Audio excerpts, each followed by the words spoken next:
नमस्कार मैत्रिणींनो, मी Madhuri's cooking and लाईफस्टाईलमध्ये तुमच्या सगळ्यांचं खूप खूप स्वागत करते। तर मैत्रिणींनो, श्रावण चालू झालेला आहे, गौरी गणपती लवकरच येणार आहेत। तर सण उत्सवाचा काळ आहे, ह्यासाठी आपल्याला अतिशय उपयोगी पडणाऱ्या महत्त्वाच्या अशा टिप्स आज आपण बघणार आहोत। Smart planning, time saving, hygiene आणि प्रेझेंटेशन सगळं काही एकाच वेळी एकाच व्हिडिओमध्ये।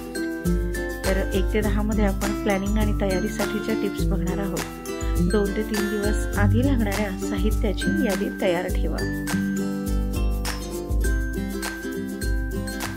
त्यानंतर नंबर 2, गरजेचं सामान एकत्र करून डब्यांमध्ये वेगळं वेगळं भरून ठेवा।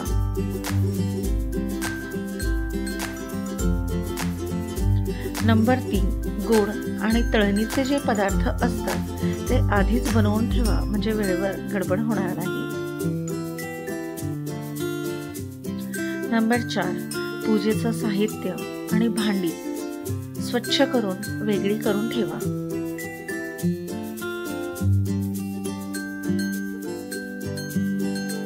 नंबर 5, वेळ वाचवण्यासाठी मील प्रेपिंग करा।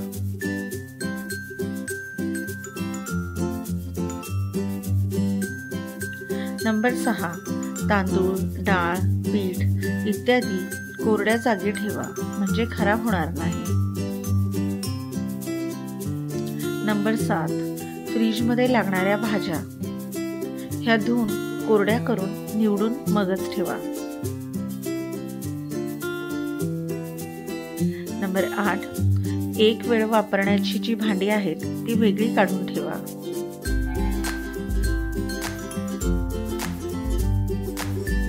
नंबर 9, पाण्याच्या बाटल्या किंवा माठ आधीच भरून ठेवा।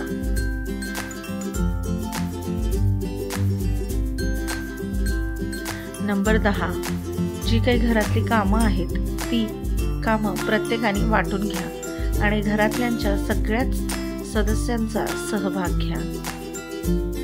आता 11 ते 20 आपण कुकिंग स्मार्ट ट्रिक्स बघणार आहोत। नंबर 11, प्रेशर कुकरचा जास्तीत जास्त वापर करा, यामुळे वेळ आणि गॅस दोन्हीचीही बचत होते।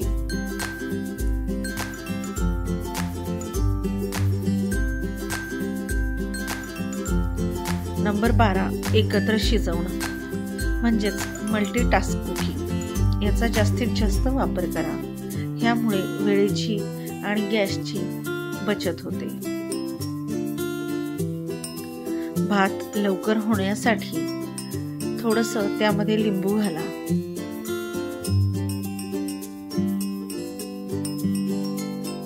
नंबर 14, मसाले तळताना थोडंसं मीठ घातलं तर मसाले अजिबात जळत नाहीत।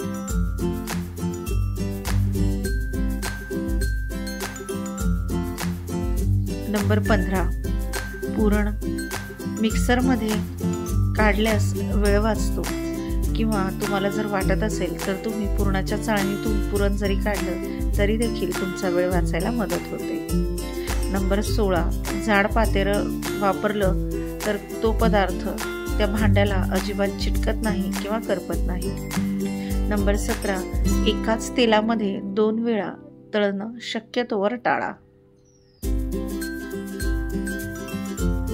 नंबर 18, तुपामध्ये पदार्थ जास्त चविष्ट होतो, पण तुपाचं प्रमाण हे योग्य असावं।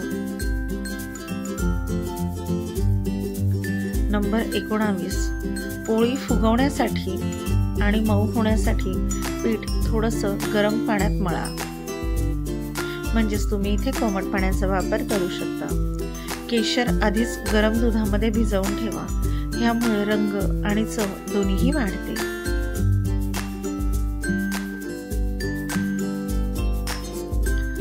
आता 21 ते 30 आपण सफाई आणि साठवणूक म्हणजे हायजीन आणि स्टोरेज यासाठी महत्त्वाच्या अशा टिप्स बघणार आहोत। नंबर 21, गोड किंवा तुपकट पदार्थ हे वेगळ्या डब्यामध्ये ठेवा।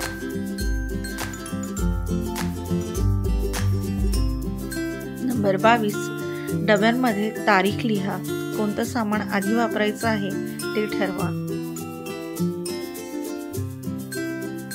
स्वयंपाक झाल्यावर लगेचच स्वच्छता करून घ्या, म्हणजे घरातला पसारा हा खूप जास्त वाढणार नाही.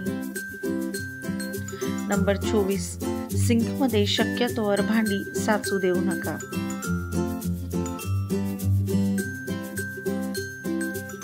नंबर 25, गॅसवर कुठलाही पदार्थ उतू जाऊ नये म्हणून पातेल्याला तुपाचा थोडासा थेंब लावा.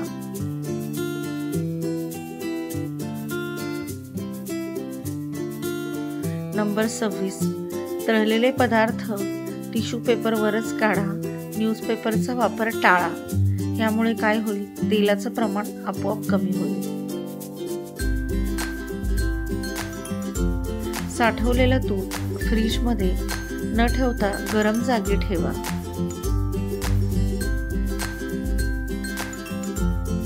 नंबर 28, उरलेले जे गोड पदार्थ आहेत ते फ्रीजमध्ये कव्हर करून म्हणजे झाकून ठेवा. नंबर 29, दही उष्णतेपासून दूर ठेवा, म्हणजे आंबट होणार नाही. नंबर 30, फ्रीजला रोज स्वच्छ करून व्यवस्थित अरेंज ठेवा.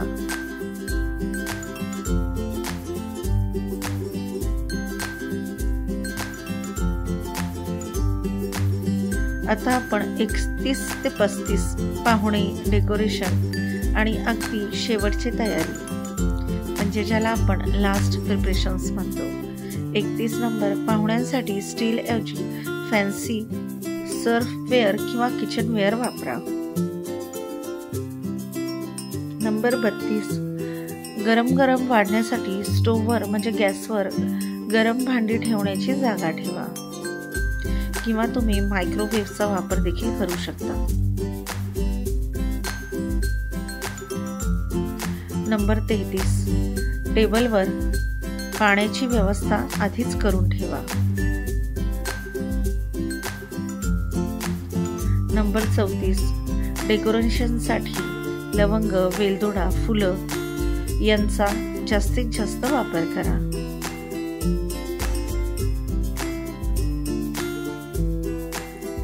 नंबर 35, काम झाल्यावर स्वतःसाठीही थोडासा वेळ काढा.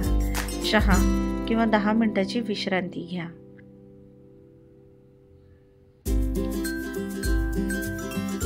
ह्या माहितीपूर्ण टिप्स तुम्हाला कशा वाटल्या ते कमेंट करून सांगा. व्हिडिओ जर आवडत असेल तर चॅनलला लाईक, शेअर आणि सबस्क्राईब करायला विसरू नका. भेटूया अशाच एका माहितीपूर्ण व्हिडिओमध्ये. तोपर्यंत खूप खूप खूप धन्यवाद.